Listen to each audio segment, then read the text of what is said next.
आज 22 मई है और प्रभु यीशु मसीह ईस्टर के समय जब ज़िंदा हो गए और आज 40वां दिन है। यीशु मसीह का जीवित होने का 40वां दिन है और इन दिनों में उन्होंने बहुत से लोगों को दर्शन दिए, मैंने जैसे आपको पहले बताया था। और प्रभु यीशु मसीह सबके सामने उठा लिए गए और सब लोग जब ऊपर देख रहे थे तब 2 स्वर्गदूतों ने आकर उन लोगों को बताया, ये वो लोग थे जो 500 के करीब लोग थे और जैतून पर्वत पर थे और ये लोग सब यीशु को जाते हुए आकाश में देख रहे थे। और उन स्वर्गदूतों ने कहा कि जैसे तुमने इसको जाते देखा है वैसे तुम इसको आते भी देखोगे।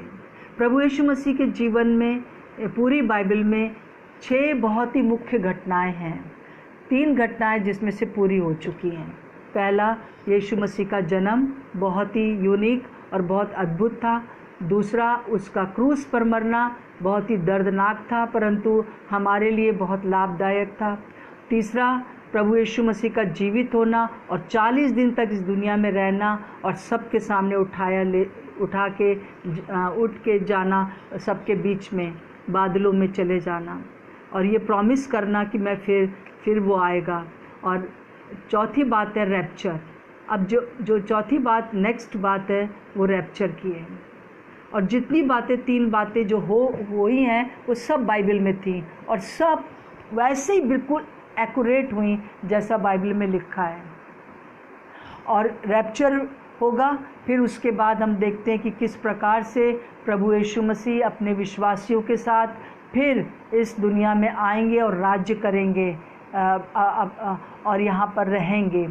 और छठी बात है कि फिर से एक न्याय का टाइम होगा। उस समय न्याय होगा लोगों का, जिन्होंने प्रभु को ग्रहण किया, जिन्होंने प्रभु ग्रहण नहीं किया, जिन्होंने कैसा जीवन व्यतीत किया, वो सब। तो 6 बातें हैं जो कि सब बहुत यूनिक है।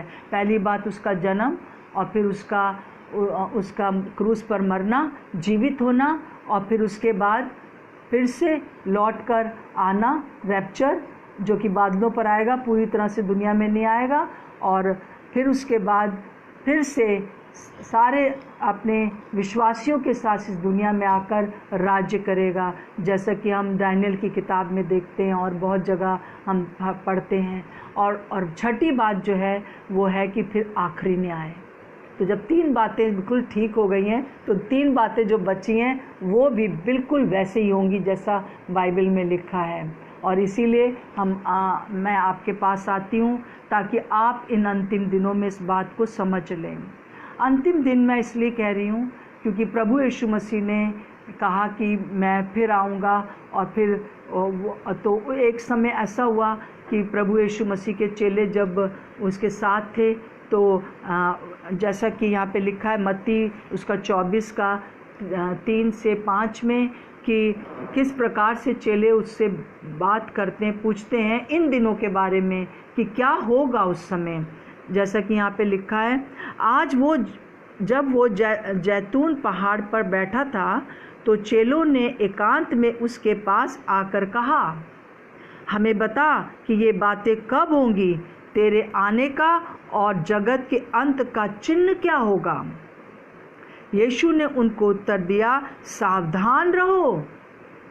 सबसे पहली चीज प्रभु ने कहा, सावधान रहो, कोई तुम्हें भरमाने ना पाए, क्योंकि बहुत से ऐसे होंगे जो मेरे नाम से आकर कहेंगे मैं मसीह हूँ और बहुतों को भरमा देंगे।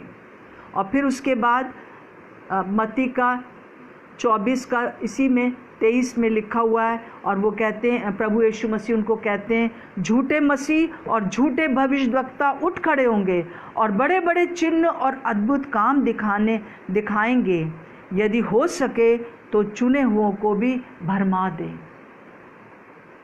ये प्रभु यीशु मसीह ने उनसे कहा और बहुत सी और बातें भी कहीं जो आने वाले दिनों में हम आपके साथ शेयर करेंगे कभी, परंतु अभी मैं इन 2 बातों को लेना चाहती हूँ कि प्रभु ने कहा कि सावधान रहो, जब अंत का समय आएगा, जब तुम्हारे ऊपर जाने का रैप्चर का समय होगा, या जब दोबारा प्रभु का आगमन होगा, तो ये दो बातें होंगी। पहला, लोग कहेंगे मैं मसीह हूँ, वो झूठे मसीह खड़े हो जाएंगे। और मैं आज आपको बताना चाहती हूँ कि इस समय अगर काउंट किया जाए तो किसी ने बताया है कि 8 ऐसे लोग खड़े हुए हैं जिन्होंने अपने आप का दावा किया है कि मैं मसीह हूँ। और इस समय और भी लोग खड़े हो जाएंगे और कहेंगे वो झूठे मसीह होंगे। एक बात याद रखिए कि अब यीशु मसीह जैसे पहले आया था दोबारा नहीं आएंगे, इस प्रकार से रहने के लिए नहीं आएंगे जैसे कि पहली बार आए थे।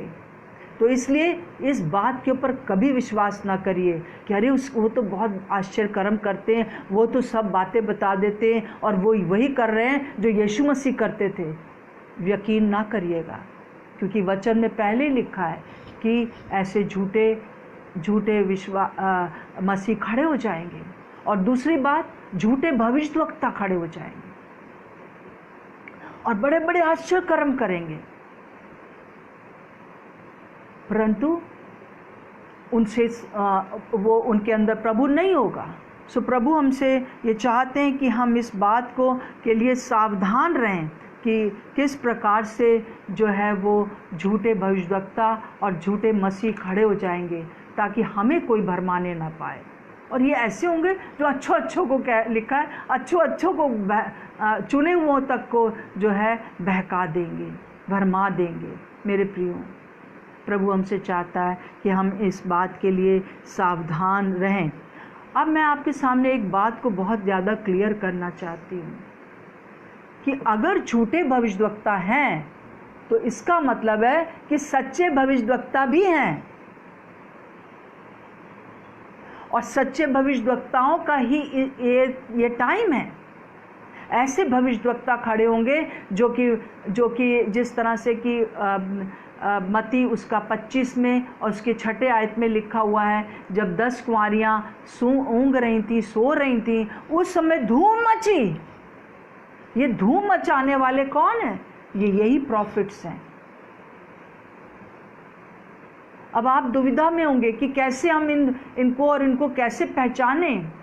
तो मैं आपको ये बताना चाहती हूँ कि हर एक जो भविष्यद्वक्ता है वो अपने कामों से पहचाना जाएगा, और वो परमेश्वर का कार्य को बताएगा, दिखाएगा उस प्रकार से जैसा कि प्रभु ने हमसे कहा है कि ऐसे वृक्ष होंगे जो कि दिखाएंगे कि उनका फल कैसा है। आप तुरंत उनको पहचान लेंगे। और ऐसे होंगे जो कि वचन के अलग से कुछ नहीं करेंगे कि आपको कुछ भी भरमा दें, परंतु वो बताएंगे कि प्रभु यीशु मसीह जो है वो जो भी बाइबल में लिखा हुआ है, जो वचन में लिखा हुआ है, वही बताएंगे, वरना वो इधर उधर की बात नहीं करेंगे।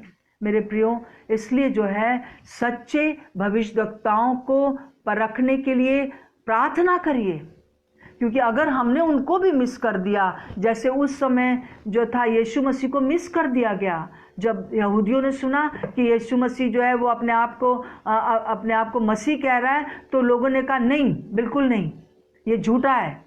और उसी प्रकार से बहुत सी उस समय की भविष्यवाणियों को गलत ठहरा दिया उन यहूदियों ने, जो कि लिखी हुई थी, पर उसको इनकार कर दिया, क्योंकि वो जो थे ये सोच रहे थे कि ये गलत है। सो इसलिए बहुत प्रार्थना करें, और जो सच्चे भविष्यद्वक्ता हैं उनके लिए, उनको परखने के लिए आप अपने प्रार्थना में याद रखें हमेशा कि प्रभु हमारी सहायता करिए कि हम किसी ऐसे भविष्यद्वक्ता को ना खो दें जो कि सच में हमें प्रभु के रास्ता दिखाने आया है। मेरे प्रियो, इस समय हमको बहुत सतर्क रहने की ज़रूरत है, और जो सच में भविष्यद्वक्ता होंगे उनके जीवन से आप उनको पहचानेंगे, और उनके कामों से, उनके फलों से आप उनको पहचान लेंगे।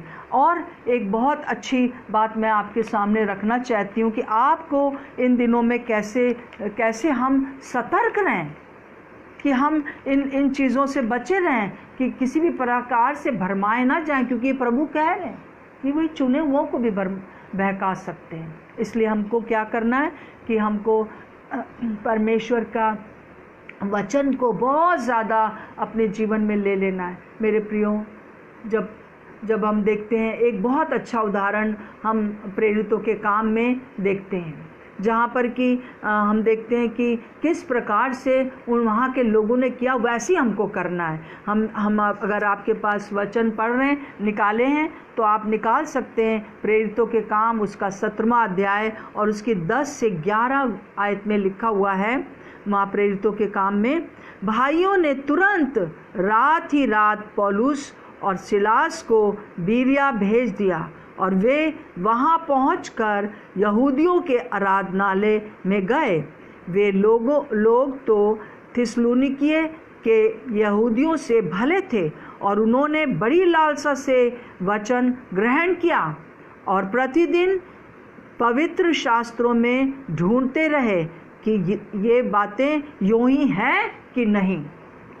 सचमुच में यहाँ पर हम देखते हैं सिलास और पौलुस हैं, और वो लोग इससे पहले कि बीरिया में आते वो थिस्सलुनीके में हैं, और वहाँ के कुछ लोगों ने प्रभु को ग्रहण किया, परंतु कुछ लोगों ने बहका दिया और इतना ज़्यादा विद्रोह किया कि इनको जो है वहाँ के लोगों ने, यहूदियों ने चुपचाप से इनको वहाँ से रात ही रात उनको विदा कर दिया कि कहीं ऐसा ना हो कि इन लोग को ये मार डालें। इतना ज़्यादा विरोध था।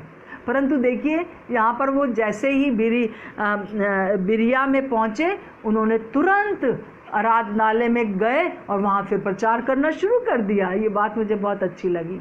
पर साथ साथ में एक जो बहुत ही मैं आज आपको बताना चाहती हूँ कि जब बिरिया के लोगों ने सुना तो उन्होंने बड़े लालसा से लिखा, बड़ी लालसा से वचन को ग्रहण किया।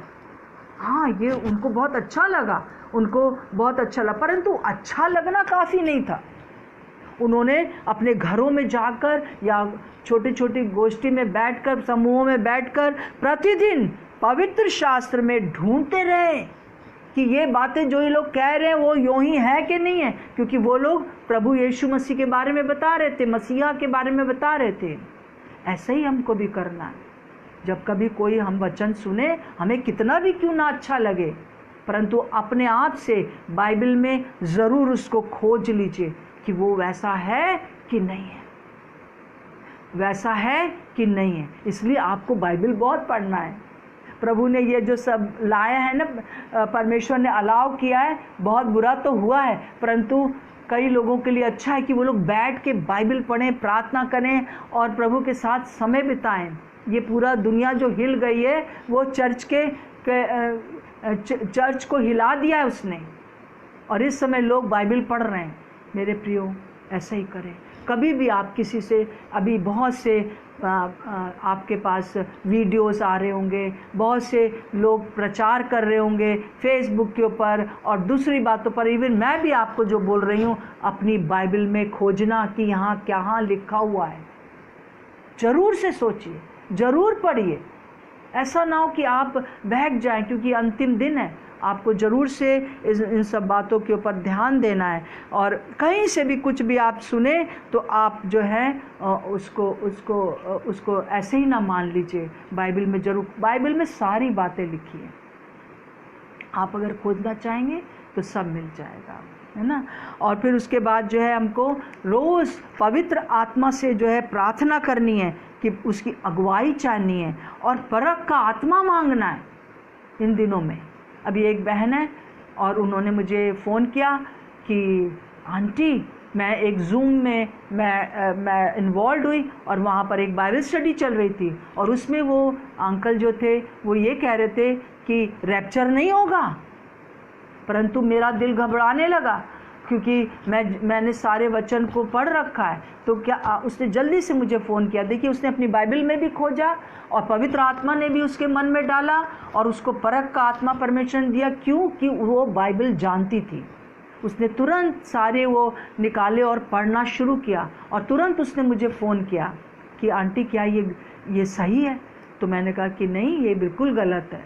प्रभु यीशु मसीह ने जब रैप्चर के लिए इतनी सारी वर्षे से इतना सारा कहा है, तो प्रभु यीशु मसीह जरूर आएंगे, हमको इस महाक्लेश में बिल्कुल नहीं जाने देंगे।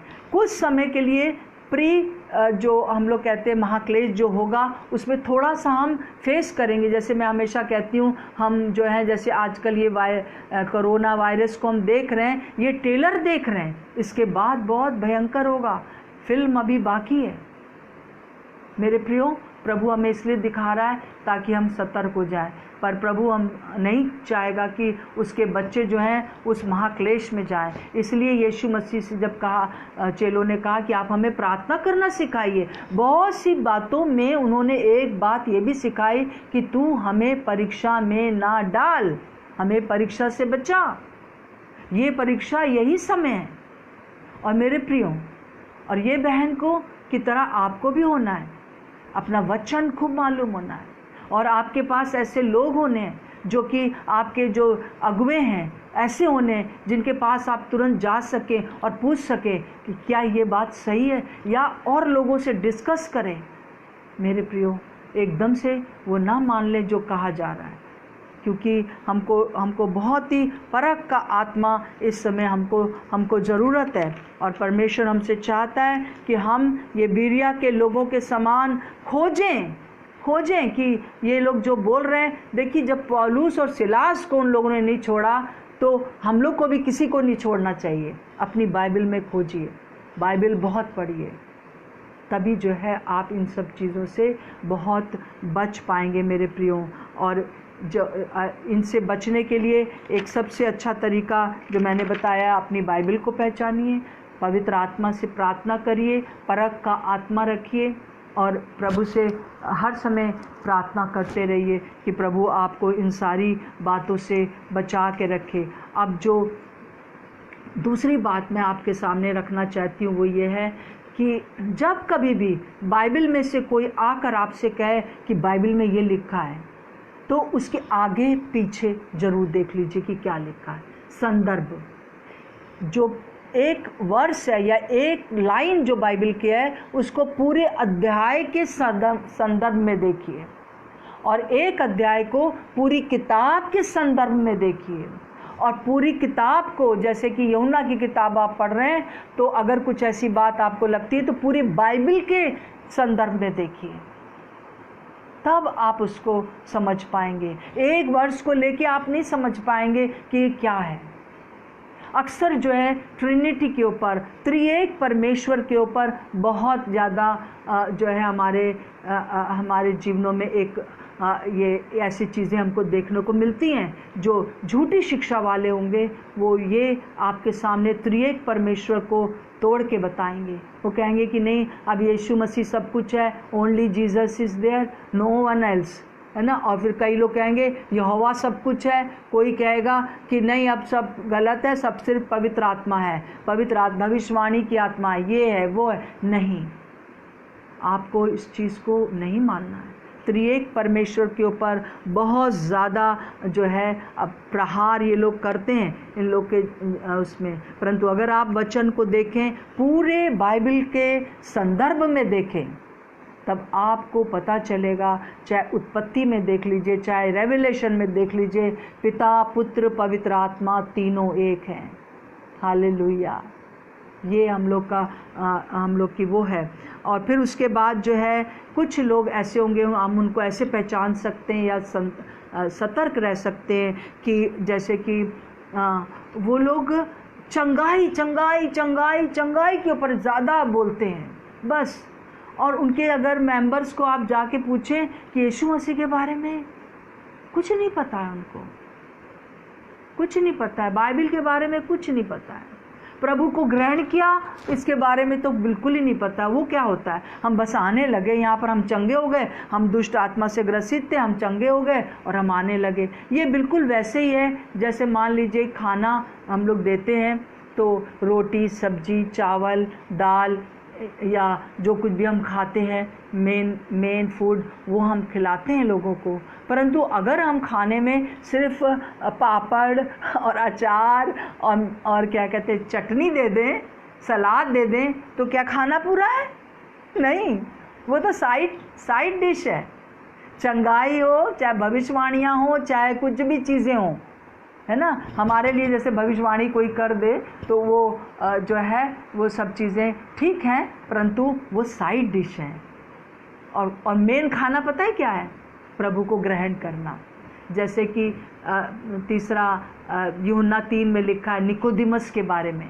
निकोदिमस प्रभु यीशु के पास आया और कहने लगा कि मैंने सुना है कि आप जो हैं इतने बड़े बड़े काम करते हैं और कोई ऐसे काम नहीं कर सकता जिसके साथ यीशु ना हो।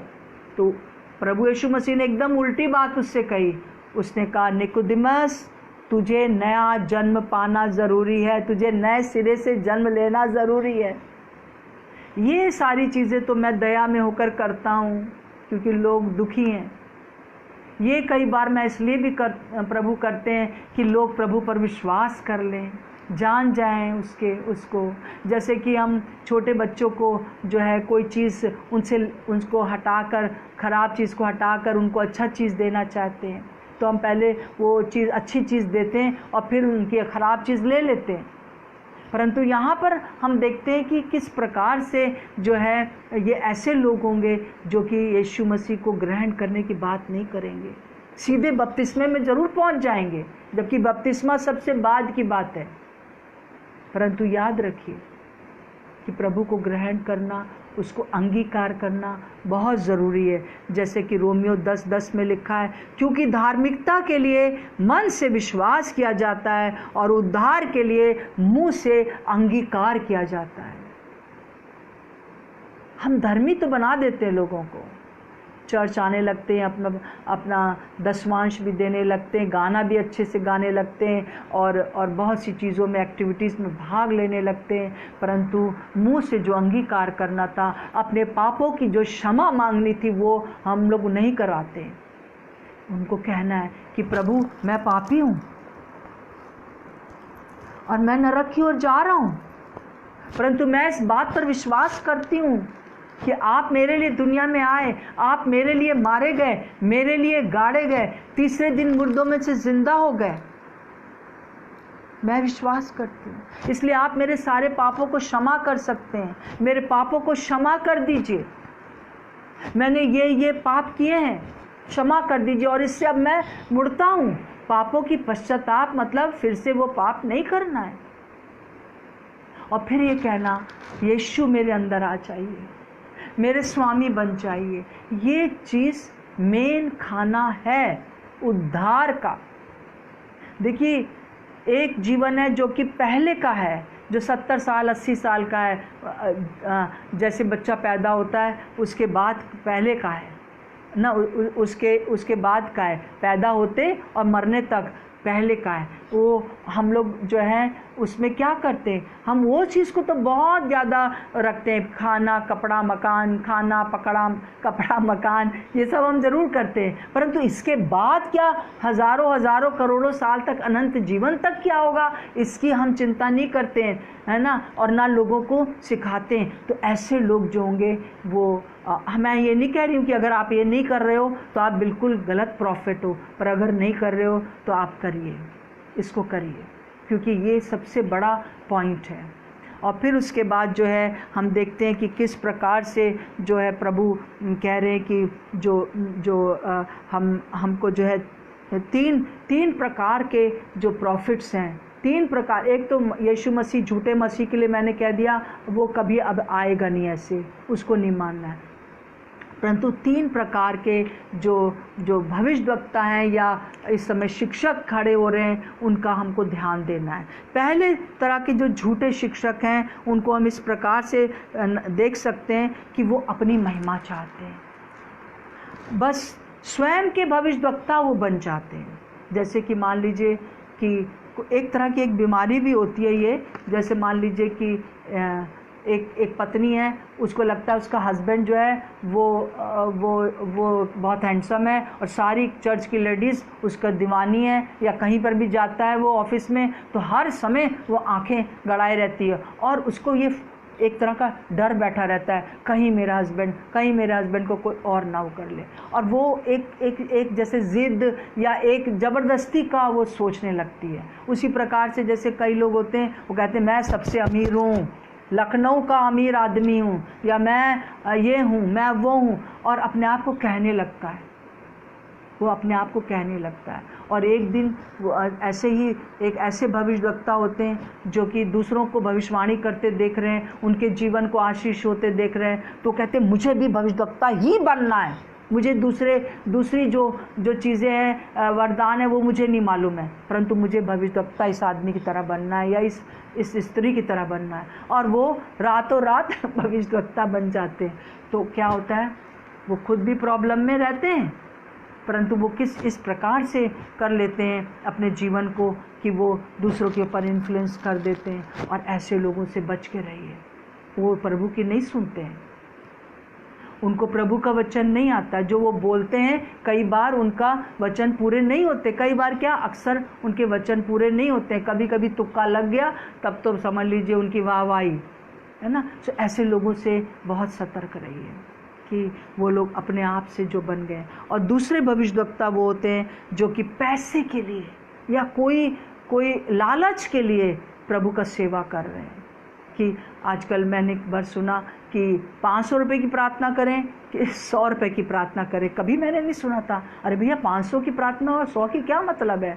100 का मतलब है बस धीमे धीमे छोटी सी प्रार्थना कर देंगे, और अगर आपने 500 रुपये दिया तो आपके घर आके करेंगे। गलत है ये।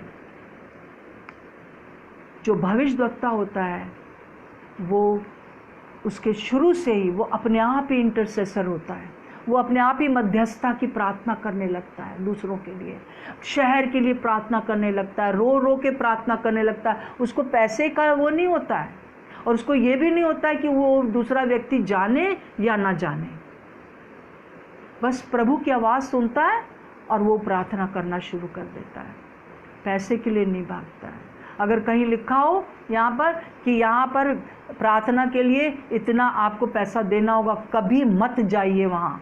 और अगर आप कर रहे हो और आप नहीं हो ऐसे, तो मैं आपसे कहना चाहती हूँ कि इसको बंद कर दीजिए। प्रभु ने सेत में दिया है, सेत में दीजिए।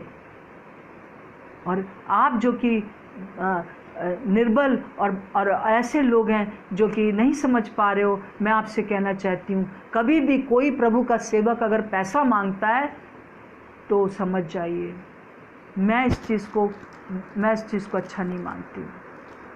और विशेष रूप से 10-10 हज़ार रुपया कई लोग मांगते हैं और कई लोग उधार ले लेके जाते हैं। परंतु मैं ये नहीं कह रही हूँ कि वो लोग बिल्कुल फॉल्स हैं। शुरुआत उनकी अच्छी हुई होगी, शुरुआत हो सकता है अच्छी हुई हो, परंतु जो चेले चपाटे आसपास में रहते हैं, एक तो वो उनको चढ़ा देते हैं, और कई दफ़ा उनको पता भी नहीं है वो लोग पैसे लेते हैं। केयरफुल रहिए। आप जो प्रार्थना करते हैं, चंगाई आपके द्वारा हो रही है, केयरफुल रहिए। और आप जो कि जाते हैं ऐसे लोगों के पास, बहुत सावधान रहिए। ये परमेश्वर का वचन है, ये मेरा वचन नहीं है। कभी भी ऐसे सेवक को एंटरटेन या उनको पैसा ना दीजिए जो कि आपसे मांगे और आपसे कहे कि मैं तुम्हारे लिए ये तब करूँगा जब तुम ये करोगे। वो बात दूसरी कि कोई प्रभु का सेवक परेशानी में है, आपको अपनी प्रॉब्लम बता रहा है, आपको जो मन चाहता है आप उसको सहायता कर सकते हैं। फिर तीसरे तरह के जो प्रॉफिट होते हैं वो बहुत भयंकर होते हैं। वो शैतान के दास होते हैं, वो शैतान के एजेंट्स होते हैं। क्योंकि जब सच्चे भविष्यवक्ताओं की इसी समय, ये भविष्यवक्ताओं का समय, ये प्रॉफिट्स का समय, इस समय हमको प्रॉफिट्स चाहिए, परंतु शैतान क्या करता है, हमेशा परमेश्वर के पैरेलल ही कुछ खड़ा करता रहता है। और वो क्या करता है, ऐसे भविष्यवक्ताओं को खड़ा कर देता है जो कि लगते तो भविष्यवक्ता हैं परंतु होते उस दुष्ट के फर्जंद जिसे कहना चाहिए होते हैं, उस दुष्ट के भेजे हुए होते हैं। और वो लोग जादू टोना भी करते हैं, वो बड़े आश्चर्य कर्म भी दिखा देंगे। और वो लोग व्यभिचार में भी रहते हैं। उनका एक आखिरी में आपको ही पता चलेगा इस बात को कि किसी स्त्री के साथ, किसी के साथ उनका कुछ ना कुछ को आप अगर प्रभु से मांगोगे तो प्रभु आपकी आंखों को खोल देगा और आप जान जाओगे कि ये सचमुच में शैतान का की ओर से है, परमेश्वर का नहीं है। हो सकता है कि वो लोग बहुत अच्छे से ड्रेसअप होते हों, बड़े होली लगते हों, तो बहुत सतर्क रहिए।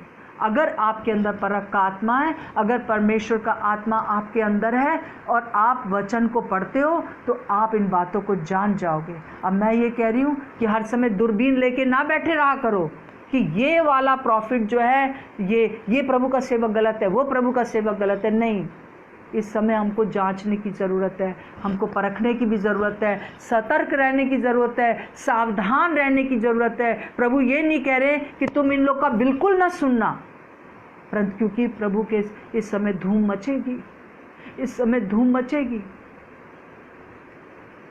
अब प्रभु अपनी बातों को ज़रूर बताएंगे, बिना प्रभु हमें बताए कुछ करने के नहीं। इसलिए हमको बहुत सतर्क रहना है, हमको बहुत जानना है कि प्रभु हमसे क्या चाहते हैं, किस प्रकार से हम जो हैं उन कामों को करें, प्रभु ऐसे लोगों को कैसे पहचानें। मेरे प्रियो, प्रभु हमसे यही चाहता है कि आखिरी के दिनों में हम जो है इस चीज़ को समझ सकें। और मैं ये कहना चाहती हूँ कि जब कभी भी आपको ऐसा लगे कि आपके सामने ये आ रहा है कि ये प्रभु का जन है कि नहीं है, तो आपको परखना ज़रूरी है कि वचन में वो बात है कि नहीं है। वचन के द्वारा आप आगे बढ़िए। जैसे कि एक बार इस समय भरमाने वाली आत्मा काम कर रही है। जैसे एक बार एक भाई मेरे पास आए और उन्होंने कहा कि मुझे पवित्र आत्मा कह रहे हैं कि दूसरी शादी कर लो। मैंने कहा मेरे भाई, मुझे आप बहुत बच्चे थे प्रभु में, और मैंने कहा कहाँ बाइबल में लिखा है कि वो दाऊद ने किया ना।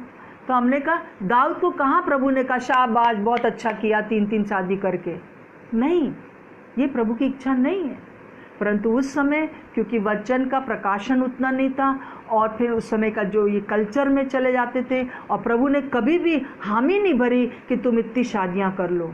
सुलेमान जो कि इतना बड़ा प्रॉफिट हुआ, जिसने कि इतनी बड़ी बड़ी बातें लिखी और परमेश्वर के मंदिर को बनाया, वो इसीलिए सिर्फ गिरा क्योंकि उसने बहुत सी शादियां कर ली और बहुत अन्य जातियों की लड़कियों से शादी कर ली, और फिर वो उसका नामो निशान, उसका एंड बहुत बुरा हुआ। और फिर प्रभु ने एक जगह वचन लिखा हुआ है, मैं आपके सामने उसको पढ़ना चाहती हूँ। यहाँ पर लिखा है मलाकी का 2 अध्याय और उसकी 14वीं आयत। इस बात के ऊपर बहुत ज़्यादा लोगों का इस समय जो है वो भरमा जाते हैं, क्योंकि अपनी इच्छा रहती है दूसरी शादी के लिए या शादी से पहले साथ में रहने के लिए, बहुत सी चीज़ें। व्यभिचार से प्रभु बहुत घृणा करते हैं, और हमको जो है बहुत ही पवित्रता के साथ जो है, क्योंकि ये जो पाप है वो हम अपने शरीर से करते हैं, और ये शरीर पवित्र आत्मा का मंदिर है, इसको हमको हमेशा पवित्र रखना है। तो आप जो कि ये सोचते हो कि कोई बात नहीं, दूसरा शादी कर लेना चाहिए जैसे इस भाई ने कहा, तो मैं उनके लिए कहना चाहती हूँ। जैसे कि 14वीं वर्ष में लिखा है मलाकी का 2:14 से, इसलिए क्योंकि यहोवा तेरे और तेरे उस जवानी की संगनी और ब्याही हुई स्त्री के बीच साक्षी हुआ था जिससे तूने विश्वासघात किया है। क्या उसने एक ही को नहीं बनाया, जबकि और आत्माएं उसके पास थीं, और एक ही को क्यों बनाया? इसलिए कि वो परमेश्वर के योग्य संतान चाहता है। इसलिए तुम अपनी आत्मा के विषय में चौकस रहो, और तुम में से कोई अपनी जवानी की स्त्री से विश्वासघात ना करे, क्योंकि इस्राएल का परमेश्वर यहोवा ये कहता है, मैं स्त्री त्याग से घृणा करता हूँ, और उससे भी जो अपने वस्त्र को उपद्रव से ढांपता है। इसलिए तुम अपनी आत्मा के विषय में चौकस रहो और विश्वासघात मत करो। सेनाओं के यहोवा का यही वचन है। अगर यहाँ पर जो मलाकी है वो ये कह रहा है कि अगर परमेश्वर चाहता तो आदम के 2-3 स्त्रियां बना देता, या 2 बना देता, या 4 बना देता, क्योंकि उसके पास तो बहुत आत्माएं हैं स्वर्ग में, जिन आत्माओं को वो शरीर में होकर भेजता है यहाँ पर। तो परमेश्वर ने सिर्फ एक ही स्त्री क्यों बनाया? क्योंकि शुरू से परमेश्वर का ये प्लान है, एक पत्नी और एक पति।